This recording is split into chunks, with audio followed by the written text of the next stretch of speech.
अहरा का president doctor दुआ का आप सबको हार्दिक नमस्कार, अभिनंदन। आप सब HRTV अहरा देख रहे हैं और हमें जो प्यार दे रहे हैं उसके लिए बहुत बहुत शुक्रिया। चुनाव चुनाव चुनाव चुनाव का ये दौर चल रहा है, चुनाव का माहौल चल रहा है। बिहार के विधानसभा में चुनाव की सरगर्मियां जोरों शोरों पे है। हर एक नेता गला फाड़ रहा है, खाक छान रहा है गलियों में, मोहल्लों में, और उस जनता को जिसे 5 साल तक कुचलता रहा, दबाता रहा, हक अधिकार छीनता रहा, उससे हाथ जोड़ रहा है और विनती कर रहा है, बहन जी, माता जी, चाचा जी, ताऊ जी, भाई जी, हमारे ख्याल रखिएगा, हमारे चेहरे पर, हमारे चुनाव चिन्ह पर, हमारे नाम पर बटन दबाइएगा। ये चुनाव चाहे वो बिहार का हो या भारत के किसी राज्य का हो, ये हमारे लोकतांत्रिक व्यवस्था के लिए, संविधान को बचाने के लिए और सेवक सेवादार चौकीदार की चुनाव जनता द्वारा यानी जनता जनार्दन द्वारा की जाती है। और यही वजह है कि सारे लीडर राजा से भीख मांगते हैं। चुनाव एन केन प्रकांड तरीके से, चाहे बतौलाबाजी करना पड़े, चाहे जुमलाबाजी भरना पड़े, चाहे खूब फेंकना पड़े, फेंको राम बनना पड़े, लेकिन कोई हर्ज नहीं, बस जीत जाएं। और ये जीत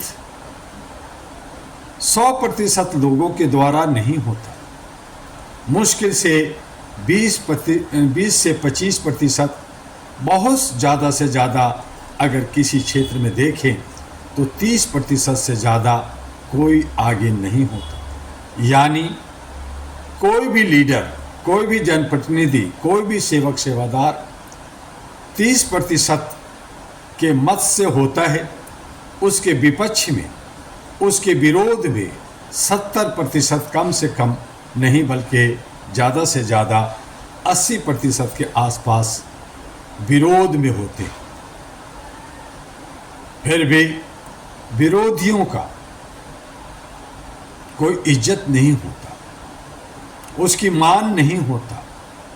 जो नहीं चाहते उसको नकारात्मक कहते हैं, जो चाहते हैं, जो उछलते हैं, उनको सकारात्मक कहते हैं और कहते हैं कि वही राज करेगा, उसी के चुने हुए जनप्रतिनिधि अपनी मनमार्जी करेगा, अपनी हेकड़ी दिखाएगा और 70% के ऊपर सारे उत्पीड़न, शोषण, दोहन, वो तमाम जो हथकंडे हैं निभाएगा।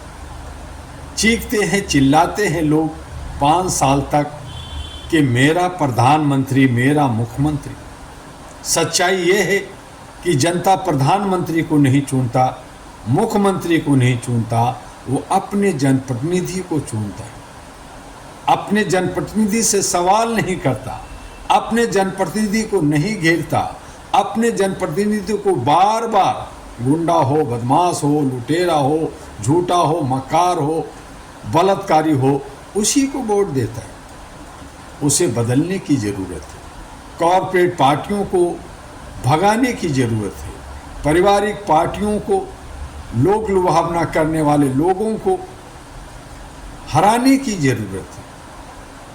व्यवस्था ऐसी बनी है कि हम चाहते हैं कि बदलाव हो, हम चाहते हैं कि सुशासन हो, हम चाहते हैं कि अच्छी व्यवस्था हो, हम चाहते हैं कि लोकतंत्र में पढ़े लिखे समझदार राष्ट्रभक्त आए, लेकिन इलेक्शन कमीशन एक ऐसा हथकंडा जो सत्ता को साथ देती है, व्यवस्था को साथ देती है और गरीबों को, जो अच्छे सच्चे ईमानदार लोगों को और जो आर्थिक रूप से कमज़ोर हैं उसे सिर्फ और सिर्फ सताती है, दबाती है, डराती है।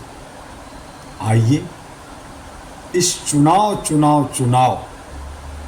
के शोरगुल में अपने विवेक से, अपनी सोच से अच्छे सच्चे नेक नेता को चुने, ज़्यादा से ज़्यादा वोट दें। वोट जो अमूमन देखा गया है कि 40% वोट देते ही नहीं, 40% वोट से दूर भागते हैं, पिकनिक मनाते हैं, रिश्तेदारों के बीच में जाते हैं या कम्बल ओढ़ के सो जाते हैं। उन्हें निकलना चाहिए। आपका एक एक वोट बेशकीमती है। आपका एक वोट से सही और गलत जनप्रतिनिधियों का निर्णय होता है। आप अपना वोट, आप अपना बेशकीमती वोट को बेकार न करें। चाहे कितना भी जरूरी काम हो, चाहे कितना ही आप व्यस्त हो, आप वोट के दिन वोट जरूर दें। जहां चोरी का है, जहां सीनाजोरी का है, जहां आपको रोकने का है, उसके लिए हमें और आपको आवाज़ देना होगा। उसके लिए एक नया विकल्प बनाना होगा। उसके लिए आवाज़ देते हुए, एक होते हुए, जब हम कहते हैं कि 80%, 85%, 90% हम बहुजन हैं, आदिवासी हैं, मूल निवासी हैं, शेड्यूल कास्ट, शेड्यूल ट्राइब, अल्पसंख्यक हैं, तो फिर आप और हम सत्ता के गलियारे में जाने से क्यों डरते? सत्ता के गलियारे में अपने बच्चों को, अपने नौजवानों को, पढ़े लिखे लोगों को, बुद्धिजीवी जो लोग हैं, समझदार जो लोग हैं, उन्हें जाने क्यों नहीं देते? उन्हें रोकते क्यों हैं?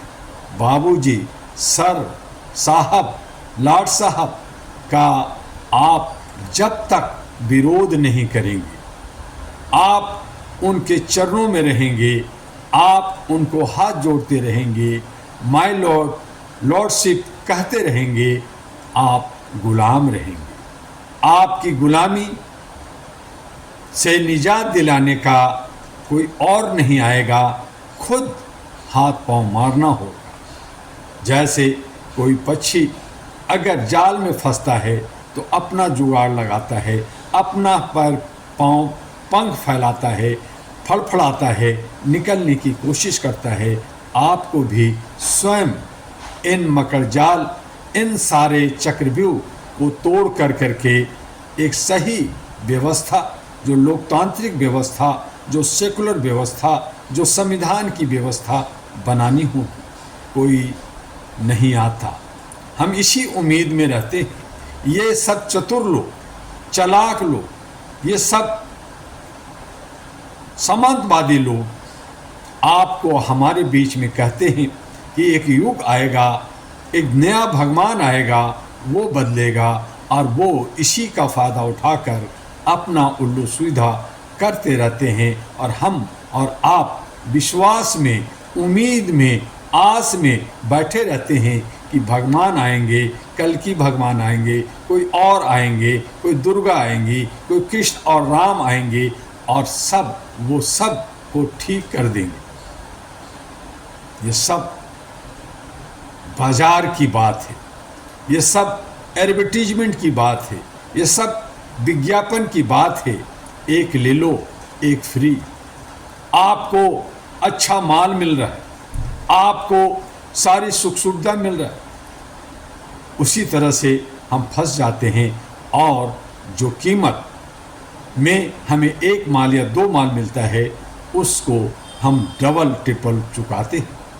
फ्री की रेवड़ी, फ्री की बहुत सारे वादा, लोक लुभावने वादे और तरह तरह के उल्टे सीधे जो हमारे ऊपर वादे किए जाते हैं या कुछ बांटे जाते हैं, ये सब हमारा ही हिस्सा होता है। ये आज जितना भी ये खर्च कर रहे हैं, ये जितना भी नाच रहे हैं, ये जनता की टैक्स का पैसा है, जनता का पैसा है, हमारा है और आपका है।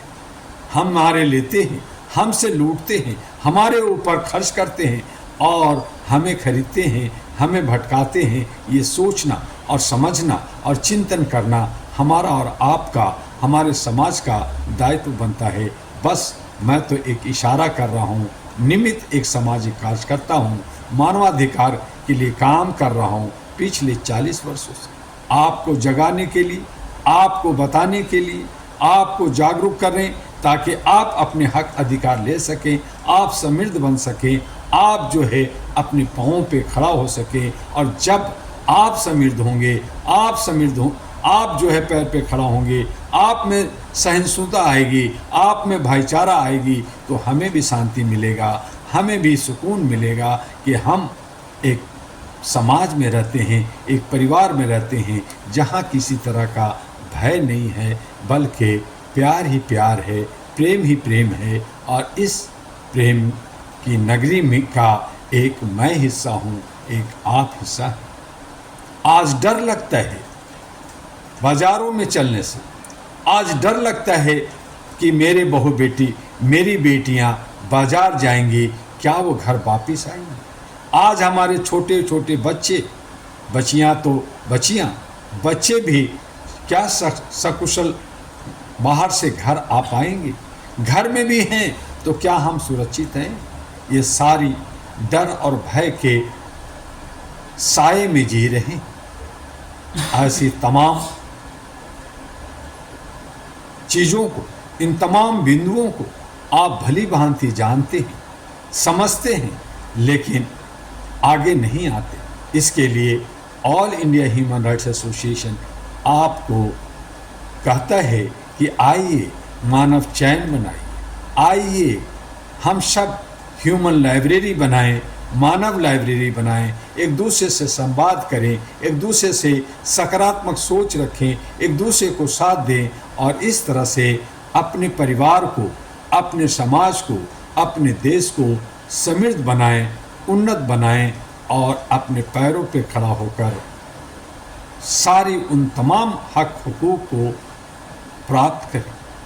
जो लोग सत्ता से दूर भागते हैं, वो थके हुए हैं, वो बीमार हैं, वो मानसिक गुलाम हैं, वो जयचंद हैं, वो सब खाना जो शेर खा करके छोड़ देता है उसको खाने और पत्थर चाटने, दरी बिछाने के लोग और काबिल हैं।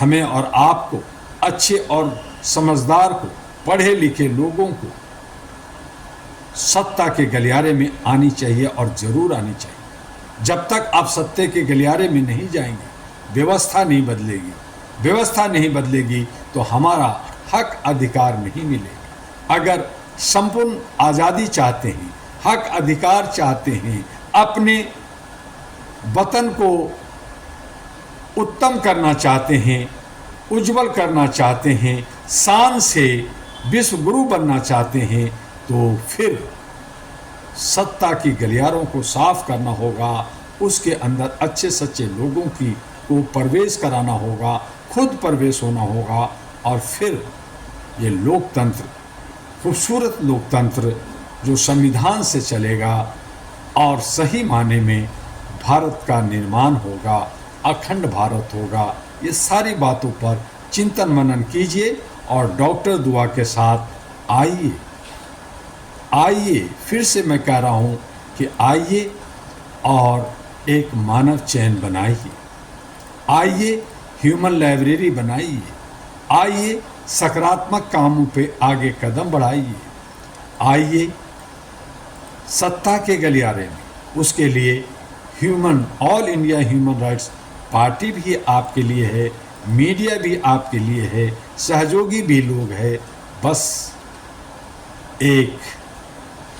एका बनाने की ज़रूरत है, एक गांठ बनाने की ज़रूरत है, एक मजबूती बनाने की ज़रूरत है और हल्ला बोल, क्रांति कर और अपना हक अधिकार मांगे नहीं छीन ले। इन्हीं शब्दों के साथ फिर मिलेंगे। आप तब तक HRTV अहरा के साथ बने रहिए। उसके सब्सक्राइबर को बटन दबाइए और इसे फॉरवर्ड कीजिए ताकि हम और आप एक दूसरे के सहयोगी, सपोर्ट और एक दूसरे तक पहुंचने में अपने आप को गर्व महसूस करें। नमस्कार, जय हिंद, जय भारत।